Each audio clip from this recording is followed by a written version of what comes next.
ஓபிஎஸ்ஸின் சட்ட போராட்டம் தொடர்கிறது. அதன் மற்றொரு சாட்சியாக அதிமுக வேட்பாளர்களுடைய ஏ ஃபார்ம் பி ஃபார்மில் கையெழுத்திட அனுமதிக்க வேண்டும் என்று தேர்தல் ஆணையத்திற்கு கோரிக்கை விடுத்திருக்கிறார் ஓபிஎஸ். செய்தியாளர் வெங்கடேஷ் கூடுதல் விவரத்துடன். வெங்கடேஷ், ஏற்கனவே ரெட்டலை எங்களுக்கு ஒதுக்குங்கன்னு கேட்டிருந்தாரு. இப்போ வேட்பாளர்களுடைய அந்த படிவத்தில் கையெழுத்திடக்கூடிய உரிமையை கேட்கிறார். கூடுதல் விவரங்கள் என்ன? வணக்கம்.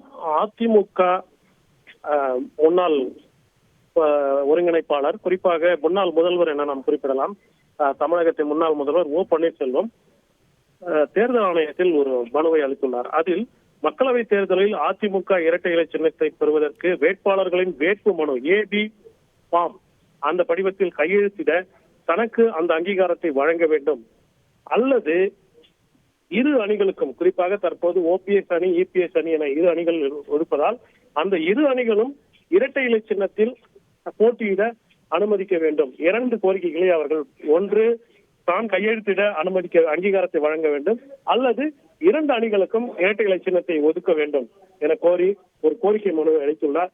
இன்று காலைதான் சென்னை உயர்நீதிமன்றம் அதிமுகவின் பெயர், கொடி, சின்னம், லெட்டர் பேட் ஆகியவற்றை பயன்படுத்த ஓ பன்னீர்செல்வத்திற்கு ஒரு நிரந்தர தடையை விதித்திருந்தது. அந்த தடைக்கு எதிராக அவர் ஒரு மேல்முறையீடு மனுவை தாக்கல் செய்வார் என எதிர்பார்க்கப்பட்ட சூழலில் தேர்தல் ஆணையத்தில் அவரது சார்பில் வழக்கறிஞர்கள் மனோஜ் உள்ளிட்ட குழுவினர் சென்று தற்போது இந்த மனுவை அளித்துள்ளார்கள்.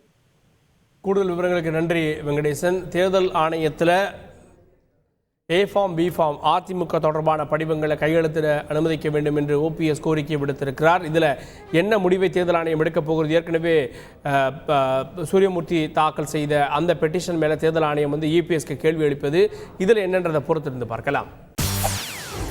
செய்திகளை உடனுக்குடன் தெரிந்து கொள்ள உடனே சப்ஸ்கிரைப் பண்ணுங்க.